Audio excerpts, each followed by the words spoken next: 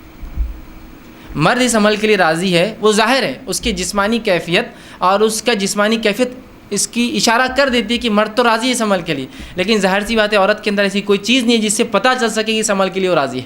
بات سمجھ رہے ہیں آپ میری؟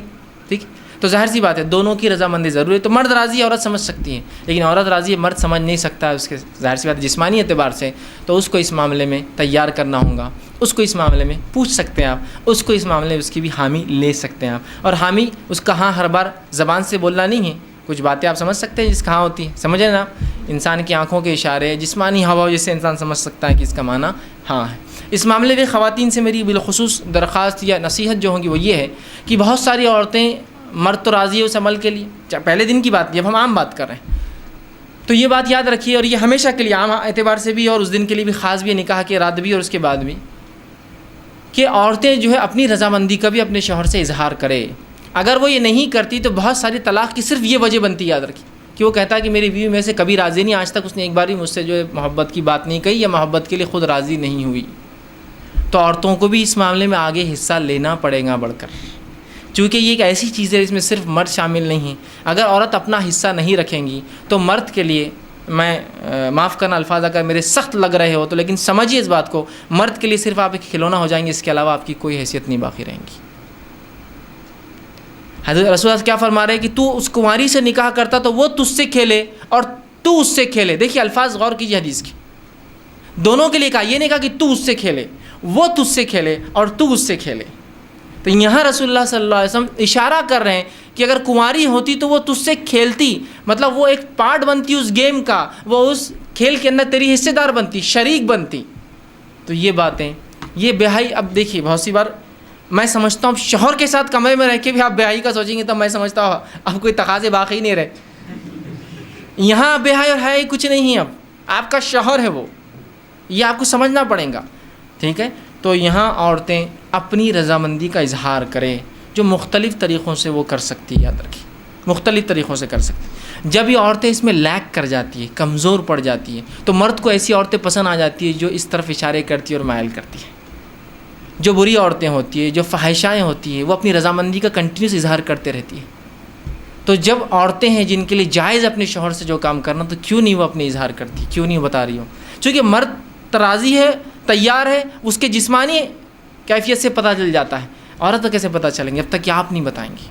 اور اس میں کوئی حیا اور بے حیائی کا تقاضا نہیں. یاد رکھیے یہ آپ کی محبت اور الفت ہے، اور اس کو کہیں گے یہ محبت کی سب سے اونچائی یاد رکھیے جو میاں اور بیوی کے بیچ میں ہوتی ہے.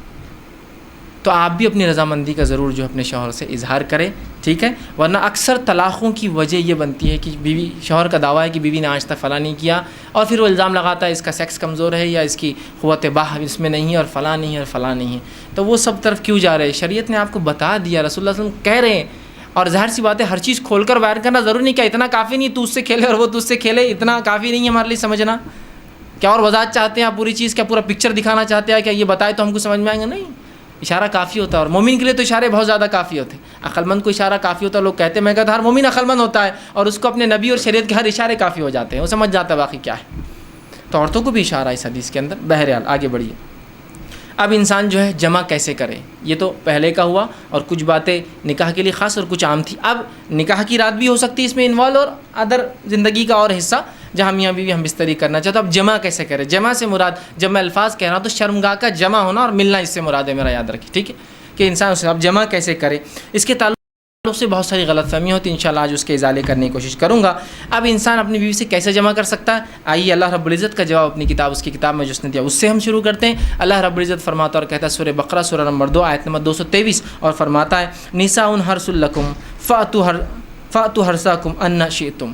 کہ اللہ فرماتا اور کہتا ہے تمہاری عورتیں تمہارے لیے کھیتیاں ہیں، اور تم جس طرح سے چاہو اپنی کھیتیوں میں آؤ. تمہاری عورتیں تمہارے لیے کھیتیاں ہیں. جیسا ایک کسان اپنے کھیت میں بیج ڈالتا ہے تاکہ اس سے فصلیں نکلے، تو تمہاری بیویاں تمہاری اولادوں کی پیدا ہونے کی وجہ ہے نا، اس کے بغیر کیسا ہوں گا؟ تو تم جو ہے اللہ رب العزت فرما رہا ہے کہ تم جو ہے پھر جہاں سے چاہو وہاں سے اپنے بیویوں میں داخل ہو. ٹھیک. اب اس کے تعلق سے کیا واقعہ آتا ہے اس کے شان نزول میں رکھ دیتا ہوں، تو وہ پہلی بات بالکل انشاءاللہ جو آیت ہے وہ واضح ہو جائیں گے، کلیئر ہو جائیں گے. آئیے جو ہے صحیح بخاری کی روایت ہے، جابر رضی اللہ عنہ فرماتے اور کہتے ہیں یہودی جو ہے یہ بات کہا کرتے تھے کہ آدمی اگر اپنی بیوی سے شرمگاہ میں اگلے حصے میں جہاں سے اولاد پیدا ہوتی ہے، ٹھیک ہے، وہاں اگر ہم بستری پیچھے سے کھڑے رہ کر کرے، پیچھے ہو کر کرے بیوی کے، سمجھ رہے ہیں بات کو، کہ اپنے بیوی سے صحیح جگہ مطلب شرمگاہ کا اگلا حصہ اس میں ہم بستری کرتا ہے جہاں سے اولاد پیدا ہوتی ہے، لیکن پیچھے سے کھڑے رہ کر کرتا ہے تو اس سے اولاد بھینگی پیدا ہوتی ہے.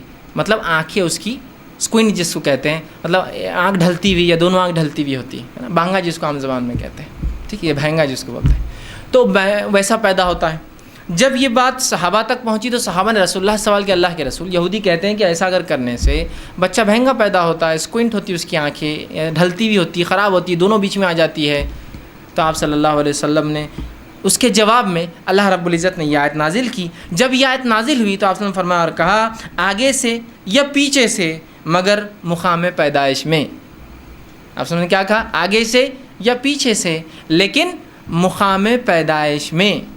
سمجھ رہا؟ مطلب جہاں سے اولاد پیدا ہوتی ہے وہیں انسان کر سکتا ہے، اس کے علاوہ کرنا حرام ہے. انشاءاللہ اس کی تفصیلات آگے رکھوں گا کیا حرام ہے اس معاملے میں، ٹھیک ہے.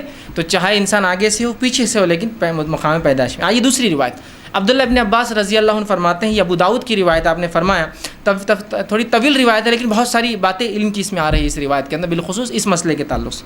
وہ کہتے ہیں مدینہ میں انصار جو ہے یہودیوں کی اتباع کرتے تھے، چونکہ انصار تو مشرک تھے، ان کے پاس کوئی عقیدہ نہیں تھا، یہ تو لیکن اہل کتاب کو یہ بڑا اونچا سمجھتے چونکہ وہ کتاب کے حامل لوگ تھے، تو ہر چیز میں وہ یہودیوں کو فالو کرتے. حتیٰ کہ یہودی اپنے بیویوں کو چت لٹاتے، مطلب چہرہ اوپر اور عورت لیٹی ہے، اور اس کے بعد ہم بستری کرتے، تاکہ اس سے کیا ہوتا ہے سطر کے لیے بھی اچھا ہے. انسان جب مرد لیٹ جاتا ہے عورت پہ تو پوری ڈھک بھی جاتی ہے، تو طہارت کے لیے بھی اچھا ہوتا ہے، اور سطر پوشی کے لیے بھی خامہ کا زیادہ سطر کھلتا نہیں ہے، اچھا ہوتا ہے. تو یہودی صرف اس پوزیشن کو، اس طریقے کو حلال مانتے تھے. چونکہ انصار رسول اللہ صلی اللہ علیہ وسلم کے آنے سے پہلے، اسلام سے پہلے ان کو دیکھتے تھے، ان کو فالو کرتے تھے، اس معاملے میں بھی یہودیوں کو فالو کرتے تھے کہ نہیں یہودی بول رہے تھے اہل کتاب ہے، ان کے پاس ایک دین دھرم تھا جو اللہ کی طرف سے آیا، تو لہٰذا ان کو فالو کرنا چاہیے، تو اس معاملے میں ان کی بھی اتباع کرتے تھے.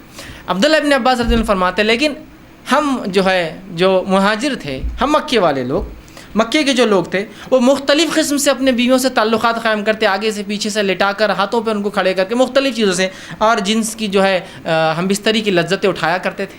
لیکن جب مہاجر مدینہ پہنچے اور انصاریوں سے نکاح شروع کیا، اور جب ایک مہاجر نے ایک انصاری عورت سے نکاح کیا، اور نکاح کرنے کے بعد جیسا ان کا طریقہ تھا کہ وہ مختلف انداز سے مختلف طریقوں سے صحیح جگہ میں بستری کرتے، مطلب شرمگاہ میں، مطلب اگلے حصے میں کرتے، جب اس نے ڈیمانڈ کیا اس شخص نے، تو اس انصاریہ نے کہا ہم تو صرف ایک طریقہ اپناتے، اس عورت نے، وہ بھی صحابیہ تھی، وہ ہے چت لیٹنا اور تم اوپر سے رہو۔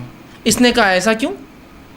ہم تو مختلف چیزیں کرتے ہیں اس میں، جس کو عام زبان میں بہرحال آسن کہتے ہیں، لوگ بہرحال سمجھتے ہیں آسن کہتے ہیں اس کو، شاید سنسکرت کا لفظ ہے یہ ہندی کا لفظ ہے، بہرحال تو ہم تو مختلف کرتے ہیں۔ تو انہوں نے کہا نہیں میں تو یہ کرنے نہیں دوں گی، جھگڑا بڑھ گیا، اس نے کہا میں تو ایسے ہی کروں گا، اس نے کہا ہمارے پاس یہ طریقہ نہیں ہے، اور بات رسول اکرم صلی اللہ علیہ وسلم پہنچ گئی، اور پھر یہ آیت نازل ہو گئی تمہاری بیویاں تمہاری کھیتی ہے، تم جہاں سے چاہو، مطلب جو مہاجر کر رہے تھے صحیح کر رہے تھے، مختلف پوزیشنز ہو سکتے ہیں لیکن اگلے حصے میں صرف پیدائش کے حصے میں انسان کر سکتا ہے۔ تو یہ روایت میں بہرحال بہت ساری باتیں آ گئی اور بہت ساری باتوں کا جواز ہمیں مل گیا ہے۔ آگے آئیے، اب اس معاملے میں جو ہے انسان جمع جو کرے، ہم بستری کرے تو لیٹ کر سکتا ہے، لیٹنے میں جتنی پوزیشنز ہو سکتی ہے وہ استعمال کر سکتا ہے، شرط ایک ہی ہے وہاں انسان اپنی شرمگاہ کو داخل کرے، عورت کی شرمگاہ میں جہاں سے اولاد پیدا ہوتی ہے، ٹھیک ہے، وہی ایک جگہ ہے۔ دوسرا بیٹھ کر سکتا ہے، جتنی پوزیشنز ہو سکتی ہے اس کے لیے، شریعت نے اس سے کوئی ممانعت کا اظہار نہیں کیا، لیکن سب سے بہترین پوزیشن اولاد کی پیدائش میں اور اس میں سازگار ہونے میں وہی ہے جو عورت کو لٹا کر کرے، اس لیے کہ اس میں سیدھا مرد کی شرمگاہ اوپر سے ہوتی ہے اور اولاد کی پیدائش کے چانسز زیادہ ہوتے ہیں اس معاملے میں، بہرحال ٹھیک۔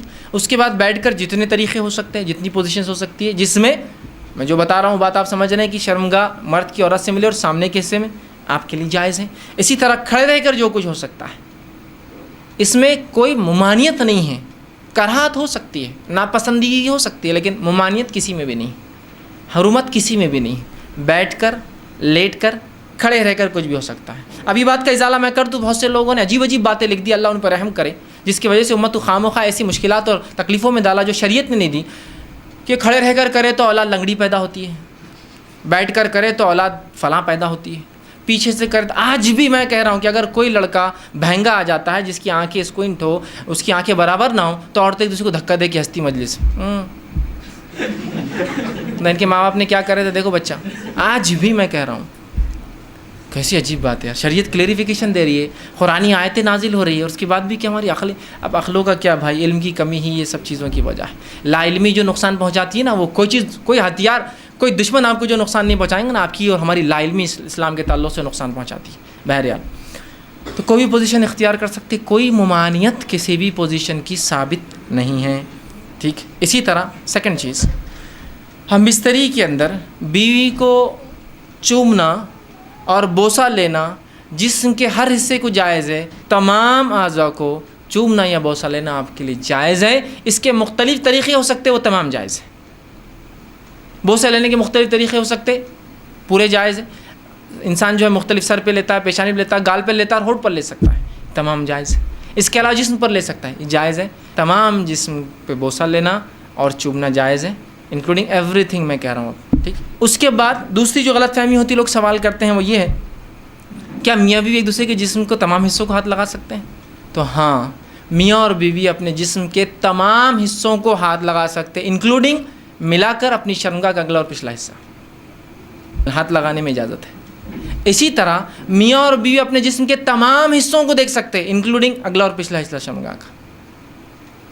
کوئی نہ دیکھنا چاہے اس کا اپنا مسئلہ ہے، اس کی اپنی طہارت میں اس کا اعلیٰ مقام ہے، لیکن اسی کوئی حرمت اور کراہت ثابت نہیں ہے، یاد رکھیے۔ اس لیے کہ آپ سے سوال ہو اللہ کے رسول، ہم نے بیویوں کا کیا دیکھے اور کیا نہ دیکھے؟ تو کہا تم اپنے بیویوں کا سب کچھ دیکھ، اپنے بیویوں کا جو چاہو سب کچھ تم دیکھ سکتے ہو۔ تو حدیث نے کھلی آپ کو اجازت دے رکھی ہے، چھونے کے معاملے میں تمام اعضاء اور دیکھنے کے معاملے میں تمام اعضاء۔ یہ بات اس لیے کہہ رہا ہوں کہ بہت سے لوگوں نے پتہ نہیں ایسی باتیں کہہ دی، اللہ رحم کرے، کہاں سے لائے مجھے نہیں پتا، کہ اگر بیوی کی شرمگاہ دیکھی تو اولاد بگڑی ہوئی پیدا ہوتی ہے۔ ارے اللہ، تو کیسے ریسٹرکشنز ہم دے رہے ہیں جو ریسٹرکشن شریعت کے نہیں ہیں؟ کیسے، مطلب سوچیے نا آپ، کیسی عقل کام نہیں کرتی کہ ایسے کیسے ریسٹرکشن ہو سکتے ہیں، ٹھیک۔